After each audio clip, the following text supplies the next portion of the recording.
अलैकुम रहमतुल्लाह।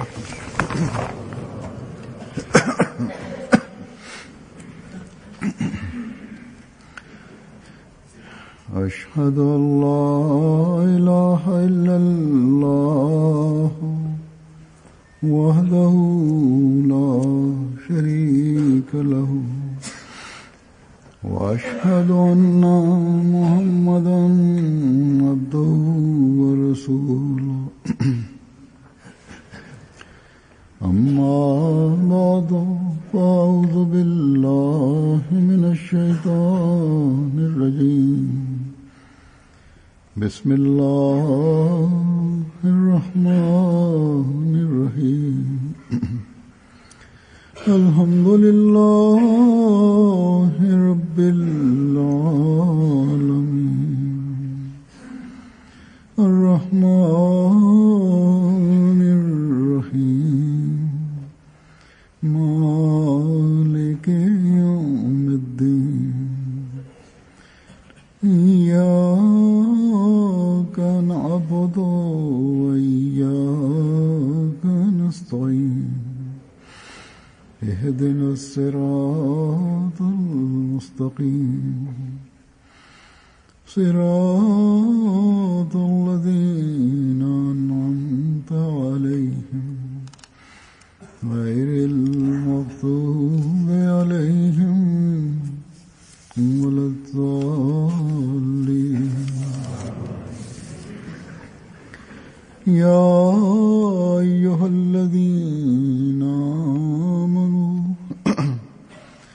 या अय्युहल्लज़ीना आमनू अतीउल्लाह व अतीउर रसूल व उलिल अम्रि मिनकुम व इन तनाज़अतुम फी शैइन फरुद्दूहु इलल्लाहि वर रसूल इन कुंतुम तु'मिनूना बिल्लाहि वल यौमिल आखिर ज़ालिका खैरुन व अहसनु तावीला।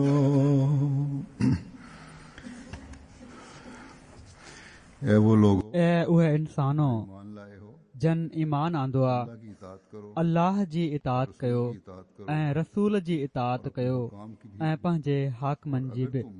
ऐं जेकॾहिं तव्हां कंहिं मामले में उम्र से इख्तिलाफ उलुल अम्र सां इख़्तिलाफ़ कयो त अहिड़ा मामला अल्लाह ऐं रसूल ॾांहुं मोटाए छॾींदा कयो।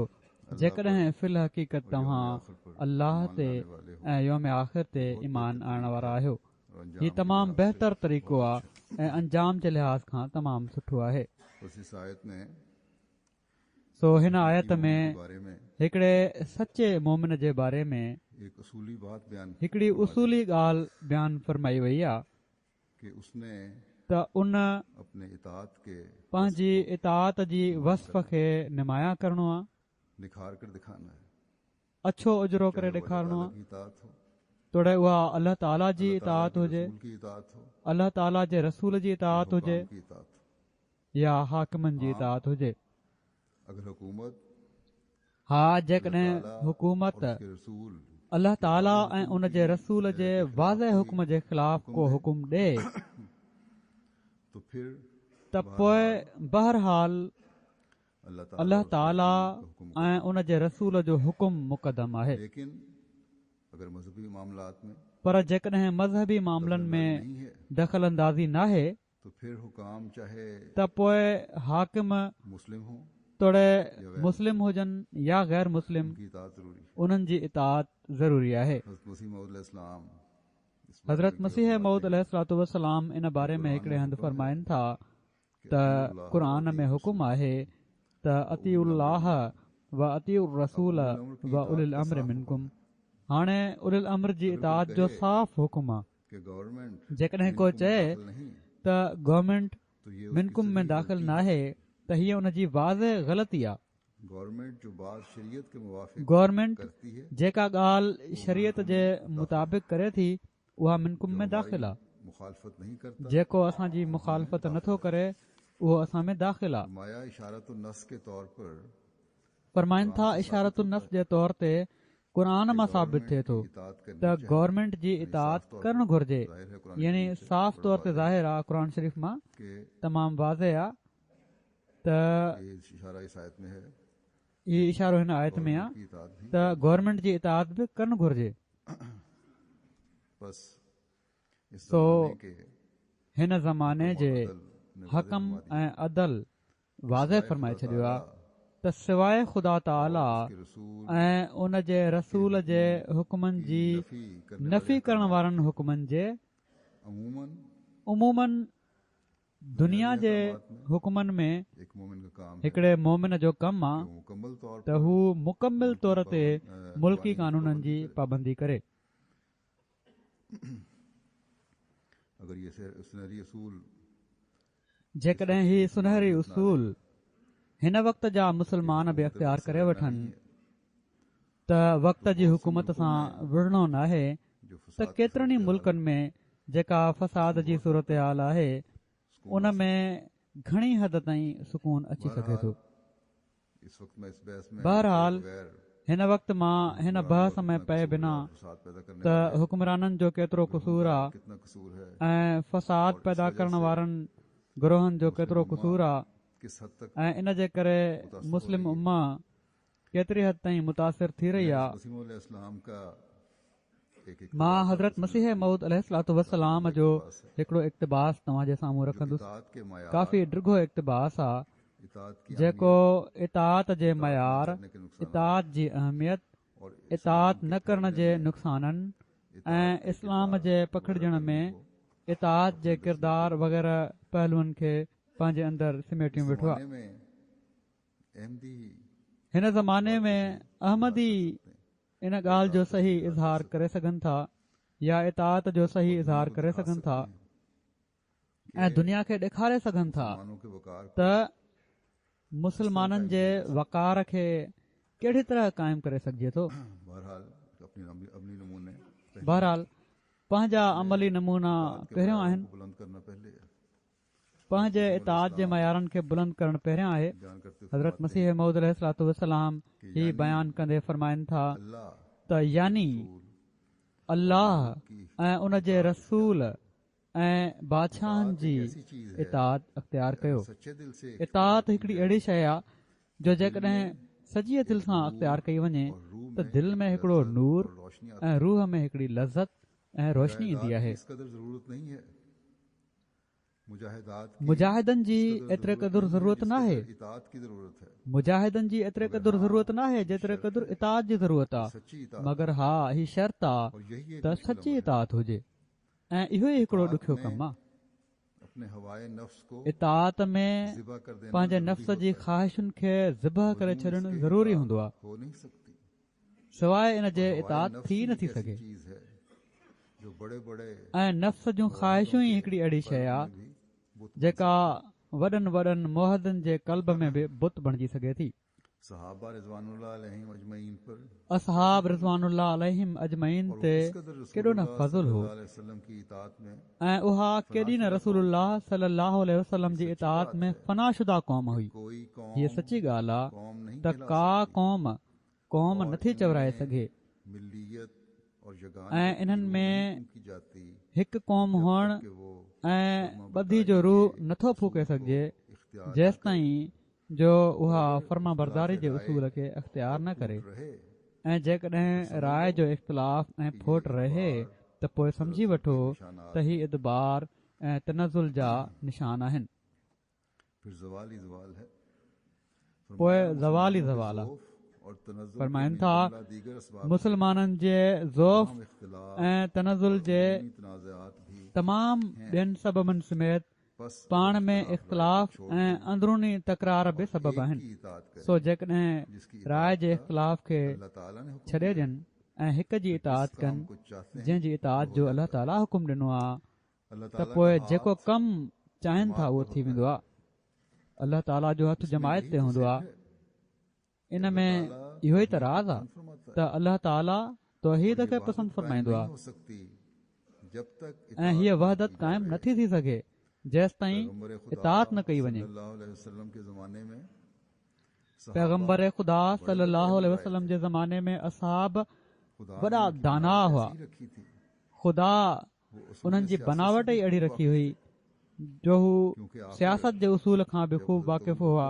छो त आख़िर जॾहिं हज़रत अबू बकर रज़ियल्लाहु ताला अन्हु ऐं हज़रत उमर रज़ियल्लाहु ताला अन्हु ऐं ॿिया असहाब सॻोरा ख़लीफ़ा थिया ऐं उन्हनि में सल्तनत आई त उन्हनि जंहिं ख़ूबी ऐं इंतिज़ाम सां सल्तनत जे ॻोरे ॿार खे संभालियो आहे उन मां चङी तरह मालूम थी सघे थो त उन्हनि में दाना हुअण जी केॾी न क़ाबिलियत हुई। मगर रसूल करीम सल्लल्लाहु अलैहि वसल्लम जे अॻियां उन्हनि जो ई हाल हुयो जो जिथे पाण कुझु फरमायाऊं पंहिंजनि समूरनि रायनि ऐं दानिशनि खे उन जे साम्हूं हक़ीर सम्झाऊं ऐं जेको कुझु पैगंबर ख़ुदा सल्लल्लाहु अलैहि वसल्लम फरमायो उन्हीअ खे वाजिबुल अमल करार ॾिनऊं।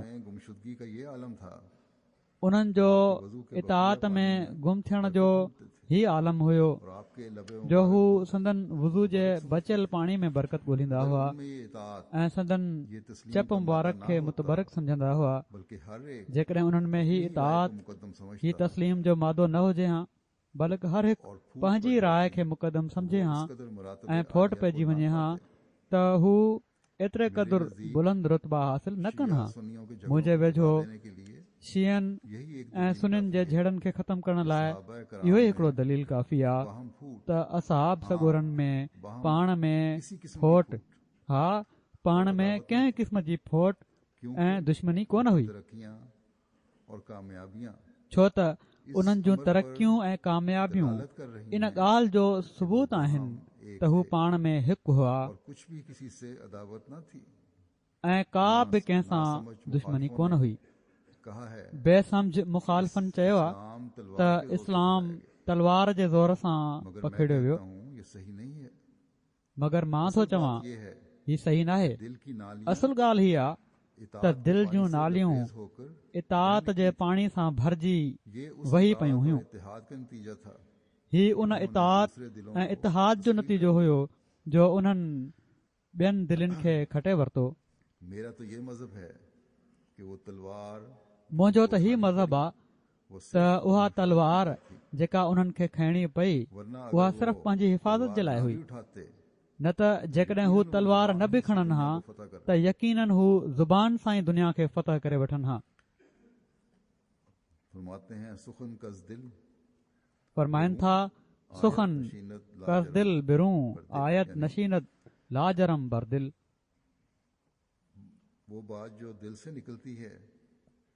यानी उहा ॻाल्हि जेका दिलि मां निकिरंदी आहे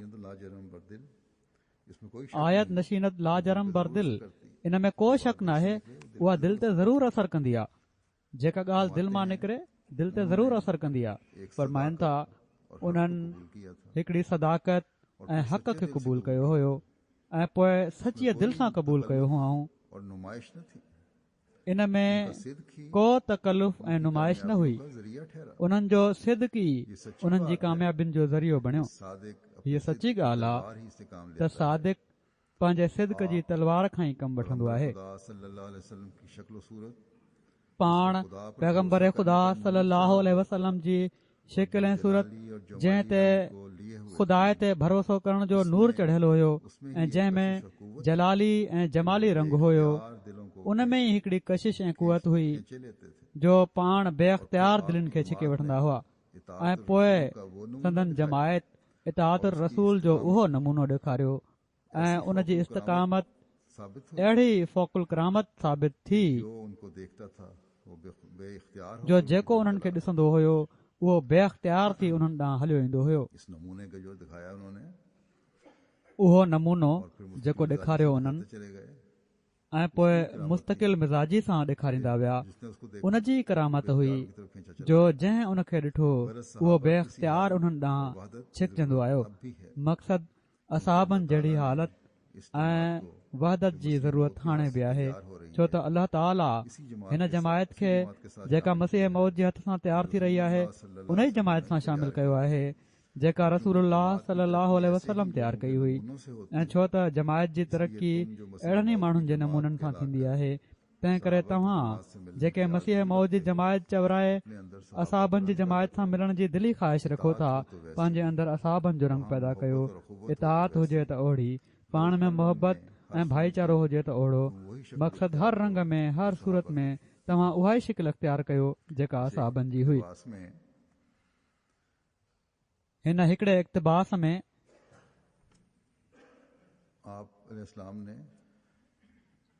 पाण अलैहिस्सलाम केतिरनि ई ॻाल्हियुनि जी वज़ाहत फ़रमाए छॾी आहे।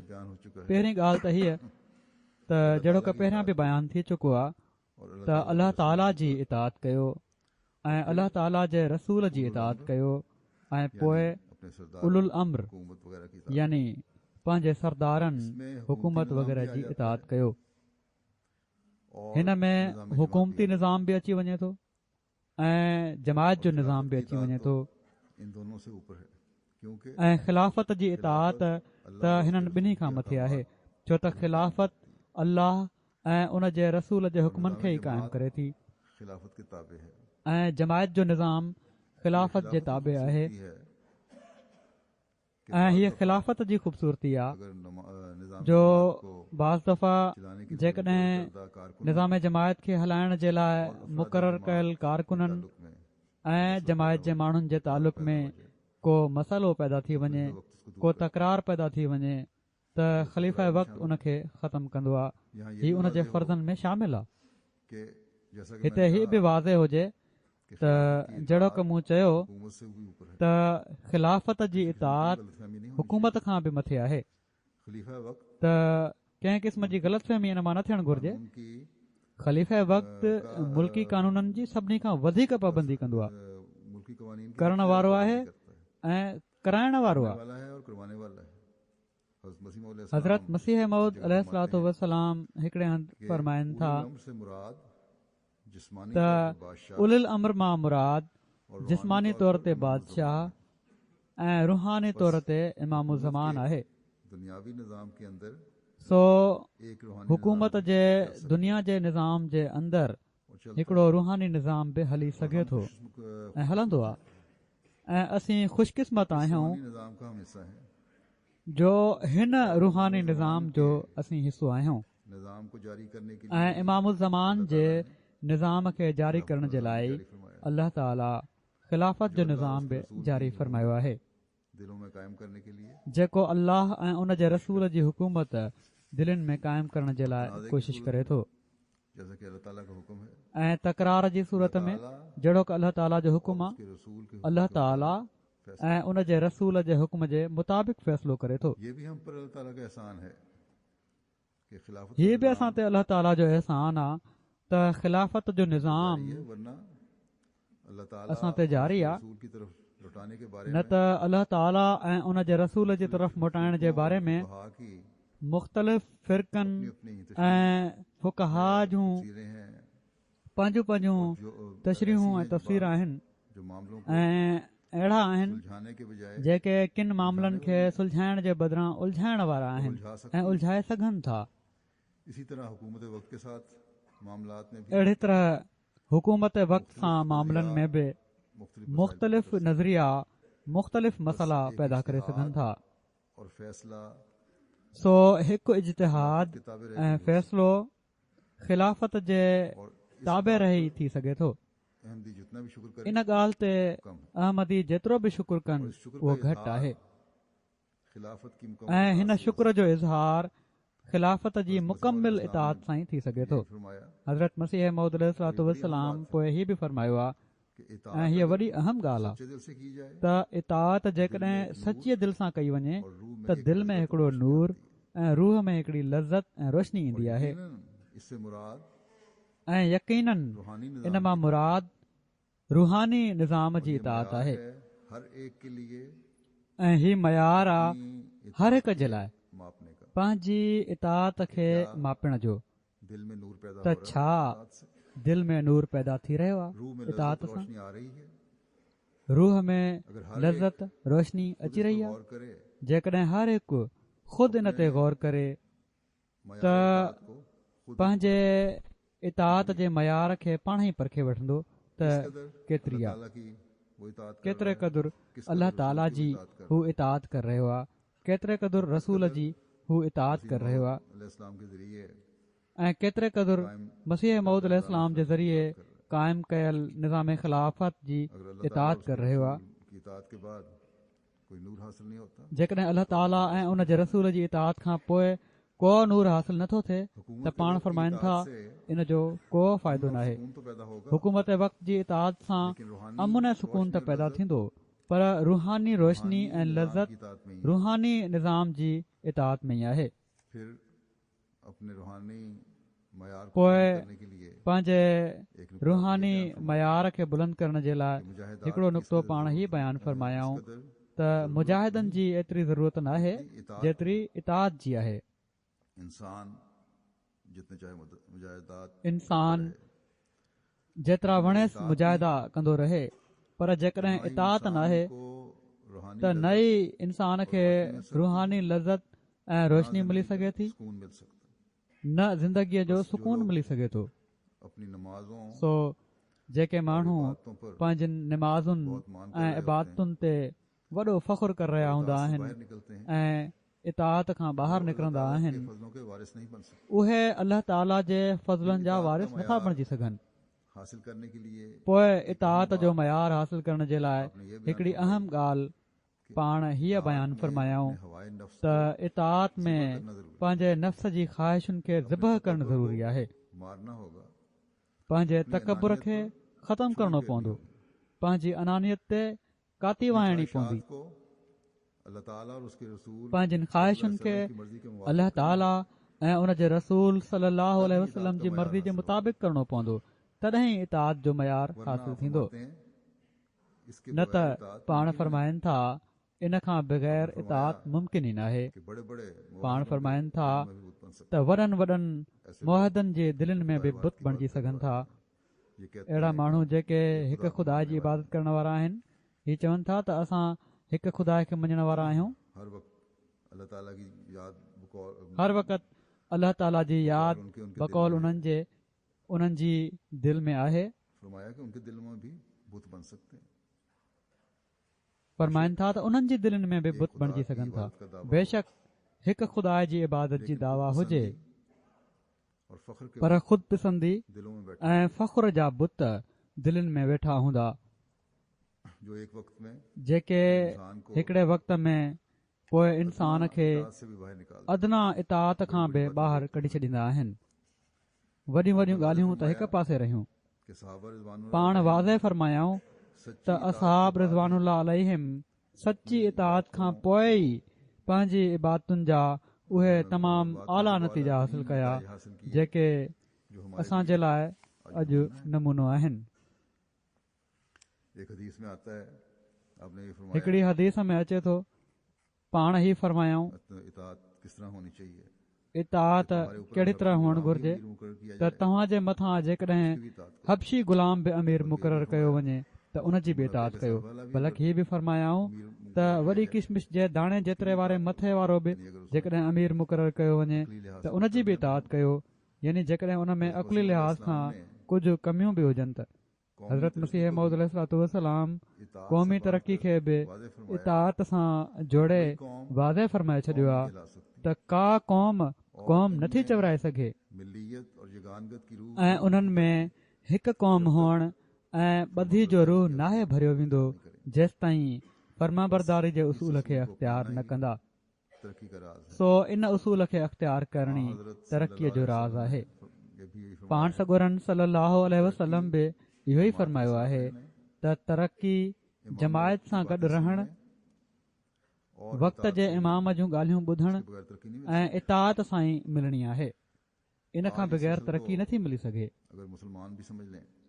अॼु इन बुनियाद खे जेकॾहिं मुस्लमान बि सम्झी वठनि त हिकिड़ी अहिड़ी अज़ीम ताक़त बणिजी वञनि जंहिंजो दुनिया जी का ताक़त मुक़ाबिलो नथी करे सघे। पर असीं जेके अहमदी चवरायूं था, असांखे कामिल फर्मा बरदारी जे मयारनि खे हासिल करण जी कोशिश करणु घुर्जे। इताद खे अल्लाह ताला रूहानी जमायतुनि जे लाइ अंजाम त अल्लाह ताला अंजाम जे लिहाज़ खां कहा हुआ है। बहितरीन चई छॾियो आहे और ये तो है ही कि जब इताअत करेंगे ऐं हीअ त आहे ई बेहतर होगा ही, त जॾहिं इताअत कंदव जिससे त अंजाम बहितर इनकलाब थींदो पैदा ई होगा। लेकिन जंहिंसां इनकलाब पैदा थींदो। दुनियावी निज़ाम पर में भी हम देखते हैं दुनिया जे निज़ामनि में बि असीं ॾिसूं था कि फर्माबरदारी की रूह त फर्माबरदारी जो रूह कहिड़ा कहिड़ा अनोखा कम ॾेखारे थो। नेपोलियन के बारे में हम तारीख में देखते हैं, नेपोलियन जे बारे कहा में जाता है कि उसने तारीख़ में फ्रांस ॾिसूं को था ऐसे वक्त में संभाला चयो वञे थो त उन फ्रांस वो खे अपने अहिड़े वक़्त में उरूज से संभालियो जॾहिं हू पंहिंजे उरूज खां ज़वाल ॾांहुं वञी रहियो हुयो, हेठि हेठि किरी रहियो हुयो। खराब से खराब तर हो रही थी मुल्क की। उन जी हालति ख़राब खां बहितर ख़राब थी रही हुई मुल्क जी। नेपोलियन माण्हुनि खे चयो और फाड़ त जेसि ताईं तव्हां में तफ़रीक़ो आहे ऐं फाटल आहियो तव्हां कामयाब नथा थी सघो। का मादा जेकॾहिं तव्हां इताअत ऐं फर्माबरदारी जो मादो पंहिंजे अंदरि पैदा कयो त तव्हां खटी वेंदव, तरक़ियूं हासिल कंदव, पंहिंजो मक़ाम हासिल करे वठंदव। मुल्क के जो जीअं त खैरख़्वाह लोग थे मुल्क जा जेके भलो और उसके चाहींदड़ माण्हू हुआ हो गए।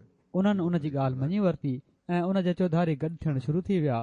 उन ई खे पंहिंजो लीडर बनाए वरितऊं फर्माबरदारी ऐं इताअत नमूना दिखाया। ऐं फर्माबरदारी जो बहितरीन नमूनो ॾेखारियऊं। तो इससे गिर्द थे, हर बात अहिड़ो रूह उन पैदा कयो जो उहे जेके उन जे चौधारी हुआ हर ॻाल्हि मञण वारा हुआ। ऐसा नमूना भला दिखाया चयो वञे थो कि त इसने अहिड़ो नमूनो ॾेखारियऊं अपनी जिंदगी को भी जो इन नेपोलियन जी पंहिंजी ज़िंदगी खे बि मटे छॾियो। बावजूद इसके कि वो खुद इताअत के लिए कहा जाता था, बावजूद इन जे तौर पर उसके जो हू सामने ख़ुदि इताअत जे लाइ चयो वेंदो हुयो, उनखे जॾहिं अमली तौर ते उन जे साम्हूं आई इताअत तॾहिं उन पंहिंजो पाण में मज़ीद इनकलाब पैदा कयो। कि एक बड़ी बहरहाल हिकिड़ो वक़्तु अहिड़ो बि आयो हार गया जो हिकिड़ी वॾी जंग खां पोइ और इटली नेपोलियन हारजी वियो कैद कर दिया। ऐं इटली जे हिकिड़े ॿेट में क़ैद कयो वियुसि। बाहर कुछ वक्त के बाद उतां बहरहाल कुझु वक़्त खां पोइ कुझु माण्हुनि जी मदद सां आज़ादु थियो, ॿीहर फ्रांस जे साहिल ते आयो। फ्रांस में नई हुकूमत कायम हो चुकी थी। उन वक़्त ताईं फ्रांस में नई हुकूमत क़ाइमु थी चुकी हुई, बादशाह ने नओं निज़ाम हुयो। बादशाह पादरियुनि खे घुराए उन्हनि जे ज़रिए से जर्नैलनि ऐं सिपाहियुनि खां बाइबल ते हथ रखाए कसम वरिता हुआ। ये अहद लिया था कि वो नई हुकूमत ही अहद वरितो हुआईं फर्माबरदारी करें। त हू नई हुकूमत जी इताअत ऐं फर्माबरदारी कंदा। बादशाह बाइबल ते हथ रखाए कसम इन लाइ वरिता हुआ जो उनखे ख़बर हुई त नेपोलियन माण्हुनि में इताअत ऐं फर्माबरदारी जो अहिड़ो रूह पैदा करे छॾियो आहे जो जेकॾहिं हू वापसि अची वियो त माण्हू वरी उन सां रलिजी वेंदा। नेपोलियन जॾहिं क़ैद मां आज़ादु थी, कंहिं तरीक़े सां क़ैद मां आज़ादु थी वियो ऐं कुझु साथियुनि उन जी मदद कई, वापसि फ्रांस आयो त उते उन पंहिंजे चौधारी अहिड़नि माण्हुनि खे, हारियुनि खे, आम माण्हुनि खे गॾु करणु शुरू करे ॾिनो। अवाम मां जेके उन जा वफ़ादार हुआ उन्हनि खे गॾु करणु शुरू करे ॾिनई। उहे तजुर्बेकार फ़ौजी कोन हुआ, हथियार बि उन्हनि वटि एतिरा न हुआ। बहरहाल जॾहिं बादशाह खे ख़बर पई त उन हिकिड़े जनरल खे फ़ौज ॾेई मोकिलियो त इन्हनि खे ख़तमु कयो। इतफ़ाक़न उहे हिकिड़ी अहिड़ी जॻह ते आम्हूं साम्हूं थिया जिथे हिकिड़ो सोढ़ो दर्रो हुयो, जिथां सिर्फ़ कुझु माण्हू कुल्हो कुल्हे में मिलाए लंघे सघनि पिया। नेपोलियन पंहिंजनि फ़ौजनि खे अॻिते वधण जो हुकुम ॾिनो। उहे अॻिते वधिया पर हुकूमती फ़ौजनि उन्हनि खे गोलियुनि जो वसकारो करे ख़तमु करे छॾियो। पोइ उन ॿिया माण्हू मोकिलिया, उहे बि मारिजी विया, उन्हनि जो बि साॻियो अंजाम थियो। आख़िर सिपाहियुनि चयो त अॻिते वधण जी का सूरत कान्हे, दुश्मन साम्हूं आहे ऐं जॻह सोढ़ी आहे, हेॾे होॾे असां थी नथा सघूं। ऐं पोइ हू ही बि चवनि था त असां बाइबल ते कसम खाधा आहिनि त हुकूमत जो साथ ॾियणो आहे ऐं नेपोलियन जे सिपाहियुनि खे बि ख़तमु करणो आहे। बहरहाल असीं हमिलो पूरी तरह करे नथा सघूं, दर्रो नंढड़ो आहे, मारिजी था वञूं। छो त नेपोलियन पाण ई उन्हनि हुकूमती सिपाहियुनि में बि तरबियत करे फरमाबरदारी का इताअत ऐं फर्मा बरदारी जो जज़्बो पैदा कयो हुयो। उसने उनसे कहा अपने सिपाहियों से जो अब इसके साथ थे उन्हनि खे चयो पंहिंजे सिपाहियुनि खे जेके हाणे हुन सां गॾु हुआ त उन्हनि खे चयो वञी रास्ता छोड़ दो, बीही दरे में लेकिन इस पर भी त मां सिपाही नेपोलियन चवां थो त रस्तो छॾे ॾियो। पर इन ते बि हुकूमती सिपाही गोलियुनि जो वसकारो कंदा रहिया त असां बाइबल ते कसम खाधा आहिनि, इन लाइ नेपोलियन जो हुकुम हाणे असां नथा मञी सघूं। यकीन न आया। नेपोलियन खे इन ॻाल्हि ते यकीन कोन आयो, मेरी है छो त उनजो ख़्यालु हुयो त अहिड़ी तरबियत मुंहिंजी आहे जो हीउ थी नथो सघे त मुंहिंजी ॻाल्हि न मञनि, मैंने ही उनमें छो त मां ई उन्हनि में फर्मा बरदारी जो मादो पैदा कयो आहे, इताअत जो मादो पैदा कयो आहे। किस तरह हो सकता है कि मेरे सिपाहियों पर गोलियां चलाएं? हीउ कीअं थो थी सघे त मुंहिंजे सिपाहियुनि ते गोलियूं हलाइनि। यही अंजाम हुआ। वरी उन मोकिलियो ऐं मज़ीद माण्हू मारिजी विया। इहो ई अंजाम थियो। आख़िर नेपोलियन पाण वियो त मां ॾिसंदुसि त हू कीअं मुंहिंजी ॻाल्हि नथा मञनि। उसने कहा मैं जीअं त नेपोलियन हूं हू वियो और तुमसे कहता हूं ऐं उन चयो मां नेपोलियन आहियां ऐं तव्हांखे चवां थो त रस्तो छॾे ॾियो। कहा क्या वो दिन गए? हुकूमती फ़ौज जे ऑफिसर चयो त हाणे उहे ॾींहं विया, असां नई हुकूमत सां वफ़ादारी जो कसम खयो आहे, कि फरमाबरदारी का मगर नेपोलियन खे हीउ यकीन हुयो त फर्मा बरदारी जो सबक़ु जल्दी ये लोग त उन माण्हुनि खे ॾिनो आहे ऐं हीउ सबक़ु एतिरो जल्दी ही माण्हू विसारे नथा सघनि। कि मेरी नेपोलियन चयो त मुंहिंजिन फ़ौजुनि त बहरहाल अॻिते वञणो आहे। वो सबक भूल गए हो, उन्हीं जेकॾहिं तव्हांखे मुंहिंजो सेखारियल सबक़ु विसरी वियो आहे, सबक भूल गए हो उन्हनि फ़ौजियुनि खे चयाईं हुकूमती फ़ौजियुनि खे त तव्हांखे मुंहिंजो सेखारियल सबक़ु जेकॾहिं विसरी वियो आहे बादशाह के त वठो, मां साम्हूं तव्हांजे बीठो आहियां। जंहिं सिपाही जी दिलि चवे थी हू पंहिंजे बादशाह जे सीने में गोली हणी छॾे। अगर तुम चाहते मां ई हाणे ताईं तव्हां ते हुकूमत कंदो रहियो आहियां। जेकॾहिं तव्हां चाहियो था हो तो मेरे सीने में त पंहिंजे बादशाह खे मारणो आहे त वठो, मां बीठो आहियां, तव्हां मुंहिंजे सीने में गोली हणो। पुराना जज्बा जो था उन सिपाहियों का जॾहिं नेपोलियन हीउ चयो त उहो पुराणो जज़्बो जेको हुयो उन्हनि सिपाहियुनि जो वफ़ादारी ऐं फर्मा बरदारी जो, उहो वापसि अची वियो। उन्हनि नेपोलियन ज़िंदाबाद जो नारो हयो कहते हैं ऐं डोड़ी उन में शामिल थी विया। बल्कि चवनि था रो रहे त उन्हनि मां के ॿारनि वांगुरु रोई रहिया हुआ। जनरल को मिली जो पीछे था त जॾहिं हीअ ख़बर हिस्से के साथ जनरल खे मिली जेको पोइते हुयो कि हमला करे उहो फ़ौज जे वॾे हिसे सां, उहो अॻिते वधियो त जीअं हमिलो करे। पर जॾहिं उन जे कन में नेपोलियन जो आवाज़ पहुतो त तुंहिंजो बादशाह नेपोलियन तोखे सॾे थो, त उहा फ़ौज अपना ऐं जनरल बि जो बात का इकरार था पंहिंजो जेको बाद जो इक़रार हुयो उनखे विसारे हुन सां शामिल थी विया बहरहाल ऐं फर्मा बरदारी जो जेको पहिरियों इक़रार हुयो उन ते क़ाइमु थी विया। कोशिशें थी बहरहाल कि फ्रांस ही नेपोलियन जूं कोशिशूं हुयूं त फरमाबरदारी का फ्रांस जे शदीद तफ़रीक़े खे उन फर्मा बरदारी जो जज़्बो पैदा करे छॾियो। हो एक जगह ये मिसाल बयान करके हज़रत मुस्लिम मऊद रज़ी अल्लाह ताला अन्हो हिकिड़े हंधि ही मिसाल बयान करे फरमाइनि था त नेपोलियन या उन जहिड़ा की वो ताईद ॿिया लीडर जेके आहिनि उन्हनि वटि त ख़ुदा ताला जी उहा ताईद न हुई जेका सचे मज़हब वटि हूंदी आहे, पर पोइ बि उन्हनि इनकलाब पैदा कयो। की तो मुख्तलिफ सूरत होती पर बैत करण वारनि जी त मुख़्तलिफ़ सूरत हूंदी आहे। मफ़हूम ही इताअत में अपने आप को फना करना है बैत जो त मफ़हूम ई इताअत में पंहिंजो पाण खे फना करणु आहे कि दुनियावी अमूर ऐं हीउ मफ़हूम एॾो बुलंद आहे का मुकाबला जो दुनिया जे मामलनि में फर्मा बरदारी उन जो मुक़ाबिलो करे ई नथी सघे। आपने फरमाया कि ये गुर अतीउल्लाह पाण फरमाइनि था रसूला त ही गुर अतीउल्लाह व अतीउर रसूल व उलिल अम्र मिनकुम अहिड़ो आहे अमल नहीं जो जेसि ताईं का क़ौम इन ते अमल नथी करे तोड़े उहा सचे मज़हब जी पाबंद हुजे या उन खां नावाक़िफ़ कॾहिं बि कामयाब नथी थी सघे। कि इस इरशाद को हर वक्त सो हज़रत मसीह मऊद अलैहिस्सलातु वस्सलाम जे हिन इरशाद खे हर वक़्तु साम्हूं रखण जी ज़रूरत आहे त क़ौम बणजण जे लाइ ॿधी ऐं फर्मा बरदारी तमामु ज़रूरी आहे तनज़ुली होगा। ऐं इन खां बग़ैर इस बारे में हेठि किरण ऐं तनज़ुली हूंदो। इन बारे में क़ुर शरीफ़ बि असांखे वाज़ह फ़रमाए छॾियो आहे। अल्लाह ताला फ़रमाए थो त वातसिमू बिहब्लिल्लाहि जमीअन वला तफ़र्रक़ू वज़्कुरू नेमतल्लाहि अलैकुम इज़ कुंतुम आदान फ़अल्लफ़ बैन क़ुलूबिकुम फ़अस्बहतुम बिनिअमतिही इख़वाना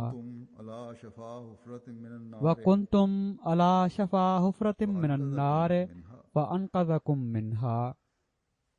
कज़ालिक युबय्यिनुल्लाहु लकुम कज़ालिक युबय्यिनुल्लाहु लकुम आयातिही लअल्लकुम तहतदून। अल्लाह की रस्सी को सब मजबूती से पकड़ लो, यानी अल्लाह जी रस्सी खे सभई मज़बूती सां झलियो ऐं तफ़रीक़ो न कयो ऐं पंहिंजे मथां अल्लाह जी नेमत खे यादि कयो जो जॾहिं तव्हां हिक ॿिए जा दुश्मन हुआ त उन तव्हांजी दिलनि खे पाण में जोड़े छॾियो ऐं पोइ उन जी नेमत सां तव्हां भाइर बणिजी वियो ऐं तव्हां बाहि जी खाई जे किनारे ते बीठा हुओ त उन तव्हांखे उन खां बचाए वरितो। वाज़े इरशाद है अहिड़ी तरह अल्लाह तव्हां जे लाइ पंहिंजूं आयतूं खोले खोले बयानु करे थो त जीअं शायदि तव्हां हिदायत हासिल करे वञो। इरशाद के बावजूद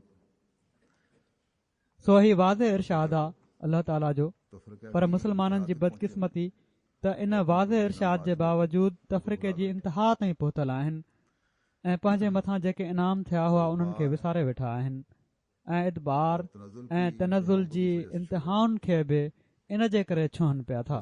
मसीह मौऊद अलैहिस्सलाम के ज़माने से हज़रत मसीह मौऊद अलैहिस्सलाम जे ज़माने खां मुसलमानों की, हीअ हालत मुसलमाननि जी जेका हुई जैसे कि आपने फरमाया, अब तो इसकी उन वक़्तु जहिड़ो की पाण फरमायाऊं हाणे त उन जी इंतिहा थियल आहे। ये इंतहा को पहुंची हुई है। उन ज़माने जी भेट में हाणे त ही इंतिहा ते पहुतल आहे, हज़रत मसीह मौऊद अलैहिस्सलाम पर ने सम्झनि फरमाया कोन था। कि अगर इख्तिलाफ राय हज़रत छोड़ दो मसीह मौऊद अलैहिस्सलाम और एक की फरमायो इताअत आहे करो, त जेकॾहिं राय जे इख़्तिलाफ़ खे छॾे ॾियो ऐं हिक जी इताअत कयो इस ज़माने में यानी ज़माने जे इमाम जी इताअत, जो अल्लाह छो ताला त ने भेजा है, हिन ज़माने में सल्लल्लाहु अलैहि वसल्लम के उहो बाद हिकु सादिक़ जेको के अल्लाह तौर ताला पर मोकिलियो आहे तो फरमाया कि फिर पाण देखो सगुरन सल्लल्लाहु अलैहि वसल्लम जे सादिक़ गुलाम जे तौर ते उहे मसीह मौऊद ई त आहिनि। इनको अकल दे, त फरमाइनि था त पोइ ॾिसो फरमाया कि त अल्लाह कहिड़ी ताला तरह हर कम में बरकत का हाथ पवंदी, जमात पर होता अल्लाह है। ताला इन्हनि खे अकुल ॾे। और पाण यही बात फरमाइनि हमें था त अल्लाह ताला जो हथ जमायत ते हूंदो सल्लल्लाहु आहे अलैहि वसल्लम के इरशादात ऐं में इहा ई ॻाल्हि असांखे पाण सगोरन सल्लल्लाहु अलैहि वसल्लम जे इरशादनि में बि मिले थी। ना खुदा ताला मिलेगा ऐं जेसि ताईं हीअ वहदत ना क़ाइमु न दूसरी थींदी कामयाबियां मिल सकेंगी। न ख़ुदा ताला मिलंदो न ॿियूं खुदा कामयाबियूं ताला मिली भी सघंदियूं। उन्हीं को मिलता है। ख़ुदा ताला बि उन्हनि खे ई मिलंदो तौहीद आहे। का सही इदराक भी तौहीद जो नहीं होता सही है। इदराक बि उन्हनि खे ई जिनमें थींदो वहदत आहे होती है। जिन में बस हमें वहदत सिर्फ हूंदी आहे। इस बात पर राजी नहीं हो जाना चाहिए कि हम सो बैत असांखे कर बि लें। सिर्फ़ इन ॻाल्हि ते बैत के राज़ी मयार नथी को मञणु हासिल घुर्जे करने की त असीं जरूरत बैत है। करे वरिती आहे। और बैत वो जे है मयार खे जैसा हासिल कि करण जी ज़रूरत आहे बैत को ऐं लफ्ज़ उहो से आहे लगता है जहिड़ो क इकराम। बैत जे लफ़्ज़ मां पतो लॻे तभी थो खुदा ताला के फजलों विकामजी के वञणु हम वारिस बनेंगे। ऐं तॾहिं ख़ुदा ताला जे हज़रत फज़लनि जा बि मसीह असीं वारिस बणजंदासीं। हज़रत अबू हज़रत बकर मसीह मऊद अलैहिस्सलाम, हज़रत और अबू हज़रत बकर उमर रज़ी अल्लाह ताला अन्हु रज़ियल्लाहु ताला अन्हो ऐं हज़रत की उमर मिसाल रज़ी अल्लाह ताला देकर अन्हु जो मिसाल दूसरे ॾेई सहाबा के उम्मी ज़िक्र ऐं करके बताया ॿियनि असाबनि जी उमूमी ये ॻाल्हि लोग करे हीउ ॿुधायो साहिबुल राय त ही माण्हू और दुनियावी और सियासी दाना ऐं दुनिया जी और ऐं वक्त आने सियासी पर सुध ॿुध रखंदा हुआ उनकी ये खूबियां उन पर ऐं वक़्तु अचण ते उन्हनि जूं ही खूबियूं उन्हनि ते ज़ाहिर थियूं ऐं तमामु शानदार तरीक़े सां उन्हनि हुकूमत हलाई। ज़िंदगी में पर पाण सगोरन सल्लल्लाहु अलैहि वसल्लम जी ज़िंदगी में लॻे पियो त उन्हनि खे का ख़बर कान्हे। मुकमल इताअत ऐं फर्माबरदारी ऐं हुकमनि ते हलणु और हुक्मों उन्हनि जो पर कमु चलना हो। उनका काम था। अपनी तमाम राहों और दानिशों पंहिंजे और अक्लमंदियों सभिनी को रायनि हकीर ऐं समझते थे। दानिशुनि ऐं अकुलमंदियुनि खे दुनिया ने देखा तमामु हक़ीर सम्झंदा हुआ उहे माण्हू सहाबा ने ऐं पोइ दुनिया इस ॾिठो तरह दुनिया की त रहनुमाई हिकिड़े ॾींहुं असाबनि कहिड़ी तरह दुनिया जी रहनुमाई कई। तरबियत थी जिसने इहा ई तरबियत हुई जंहिं राशदा में ख़िलाफ़त राशिदा में बि इताअत के नमूने इताअत आला जा नमूने नमूना तमामु आला नमूना ॾेखारिया। एक वाक़या आता है तारीख में। हिकिड़ो अबू उबैदा वाक़ियो अचे थो तारीख़ में। दानिशमंदी हज़रत अबू उबैदा रज़ी अल्लाह ताला अन्हो जी ॾाहप बेनफ़सी ऐं क़ौमी मफ़ाद खे पेश नज़र रखण जो उबैदा को त हज़रत अबू उबैदा खे हज़रत उमर जो ख़त मिलियो हिकिड़ी जंग जे दौरान, जंहिं में हज़रत अबू बकर रज़ी अल्लाह ताला अन्हो जी वफ़ात जो ज़िक्र हुयो ऐं हज़रत उमर हज़रत ख़ालिद बिन वलीद खे माज़ूल कंदे हज़रत अबू उबैदा खे लश्कर जो अमीर मुक़ररु फ़रमायो हो। हज़रत अबू उबैदा हज़रत ख़ालिद खे उस वक्त तक तमामु वसी क़ौमी मफ़ाद जे पेश नज़र उन वक़्त ताईं इन जो इतलाउ न कयो जेसि ताईं और मुआहिदा पर दिमिश्क वारनि सां सुलह न थी वियो ऐं जेको सुलह जो मुआहिदो हुयो जो इन ते पाण हज़रत ख़ालिद बिन वलीद खां सही करायऊं। खालिद बिन वलीद से दस्तखत करवाए। हज़रत ख़ालिद बिन वलीद खे बाद में पतो पियो त मूंखे त माज़ूल कयो वियो हुयो माज़ूल कर दिया ऐं हिननि खे सिपह सालार बणायो वियो हुयो त उन्हनि शिकवो कयो, पर पाण टाराए विया ऐं उन्हनि जे कारनामनि जी तारीफ़ कंदे उन्हनि खे मुतमइन करे छॾियऊं। इस्लामी जर्नैल हज़रत ख़ालिद बिन वलीद मौके पर उन मौके ते ख़िलाफ़त जी इताअत जो तमामु शानदार नमूनो ॾेखारींदे चयो तुम पर इस त के अमीन लोको मुकर्रर हुए हैं। तव्हां ते हिन उम्मत जा अमीर मुक़रर थिया आहिनि। हज़रत अबू उबैदा खे पाण सॻोरन सल्लल्लाहु अलैहि वसल्लम अमीन जे लक़ब सां ख़िताब ॾिनो हुयो। हज़रत अबू उबैदा जवाब में चयो, मां रसूलुल्लाह सल्लल्लाहु अलैहि वसल्लम खे फरमाईंदे ॿुधो आहे त ख़ालिद ख़ुदा जी तलवारुनि मां हिकिड़ी तलवार आहे ऐं कबीले जो बहितरीन नौजवान आहे। सो ही हुयो ख़ुश दिली सां ख़लीफ़े वक़्त जे फ़ैसिले खे मञणु। अॼु बि कुझु अहिड़ा वाक़िया थी वेंदा आहिनि, उमूमन त न, अल्लाह ताला जे फज़ल सां जमायत में इताअत जो जज़्बो आहे, पर के अहिड़ा बि आहिनि जॾहिं कंहिं उहिदे तां हटायो वञे त सुवाल कंदा आहिनि, छो हटायो वियो आहे, छाजे लाइ हटायो वियो आहे, कहिड़ी कमी हुई असां में। जेकॾहिं ही नमूना पंहिंजे साम्हूं रखनि जेके तारीख़ असांखे ॾेखारे थी त कॾहिं बि अहिड़े क़िस्म जा सुवाल न पैदा थियनि। बहरहाल असांखे यादि रखणु घुर्जे त अॼु बि उहो ई क़ुर आहे जंहिं में अल्लाह ताला जा हुकुम आहिनि, उन ई रसूल जी असीं पैरवी कयूं था जंहिं असांजी रहनुमाई कई आहे ऐं हदीसुनि जे किताबनि में असांखे उहा रहनुमाई मिली बि वञे थी। पर मुसलमाननि जी हालत कहिड़ी आहे? या पाण में फितनो ऐं फ़साद आहे या दुनिया जे अॻियां हथ फैलाए अथनि। हज़रत मसीह मौद अलैहिस्सलातु वस्सलाम फरमायो आहे त अॼु जेका हीअ फोट आहे ऐं शीअनि ऐं सुनियुनि जा जहिड़ा आहिनि, बल्कि हाणे त अञा बि मज़ीद वंडूं थी वयूं आहिनि। हीअ इताअत खां ॿाहिरि निकिरण जे करे ई आहे, हीअ ज़वाल आहे। जेकॾहिं अॼु पाण में हिकु थी वञनि त ही एतिराज़ बि मुखालफ़नि जा ख़तम थी वञनि त इस्लाम तलवार जे ज़ोर सां पकड़ियो हुयो। असाबनि जी ॿधी ऐं इताअत अहिड़ी हुई जो उन दिलनि खे फ़तह करे छॾियो हुयो। सो इन इतिहाद जी ज़रूरत आहे ऐं ख़ासि तौर ते मसीह मौद जी जमायत खे पाण पंहिंजी जमायत खे तवजो ॾियारी अथनि त तव्हीं असहाबनि वारो नमूनो पैदा कयो त जीअं तव्हांजी सचाई जी तलवार दुश्मननि खे वढींदी वञे ऐं हीउ ओड़ी महिल थींदो जॾहिं कामिल इताअत ऐं फर्मा बरदारी असां मां हर हिकु मंझि पैदा थींदी। हर हिकु पंहिंजे अंदरि पैदा करण जी कोशिश कंदो। जेकॾहिं अल्लाह ताला ऐं उन जे रसूल जी कामिल इताअत हूंदी त उन नूर मां बि हिसो मिलंदो जेको पाण सॻोरन सल्लल्लाहु अलैहि वसल्लम खे ॾिनो वियो हुयो। सो हीअ हिकिड़ी तमामु वॾी ज़िम्मेवारी आहे हिकिड़े अहमदीअ जी त हज़रत मसीह मऊद अलैहिस्सलातु वस्सलाम जी बैत में अची अतीउल्लाह व अतीउर रसूल व उलिल अम्र मिनकुम जो अहिड़ो नमूनो बणजनि जो दुनिया जी तवजो जेको पाण ॾांहुं छिकण वारो हुजे।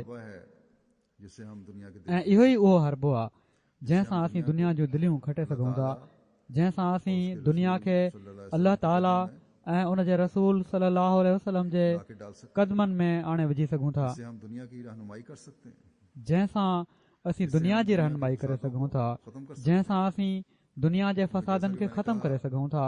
छो त जहिड़ो क मूं चयो, असां वटि अल्लाह ताला जा हुकुम क़ुर शरीफ़ जी सूरत में मौजूदु आहिनि जेके असांजे लाइ इताअत लाइक़ु आहिनि ऐं अमल जे लाइक़ु आहिनि। असां वटि उसवा रसूलुल्लाह सल्लल्लाहु अलैहि वसल्लम मौजूदु आहे जंहिं जी इताअत करणु असां ते फ़र्ज़ कयो वियो आहे।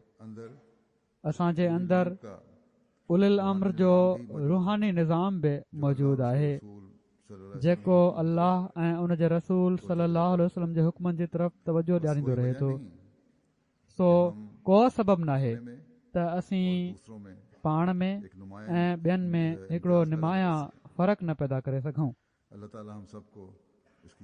अल्लाह ताला असां सभिनी खे इन जी तौफ़ीक़ अता फ़रमाए ऐं जेके तवक़ुआत हज़रत मसीह मौद अलैहिस्सलातु वस्सलाम असां मां रखियूं आहिनि असीं हमेशह उन्हनि खे पूरो करण वारा थियूं।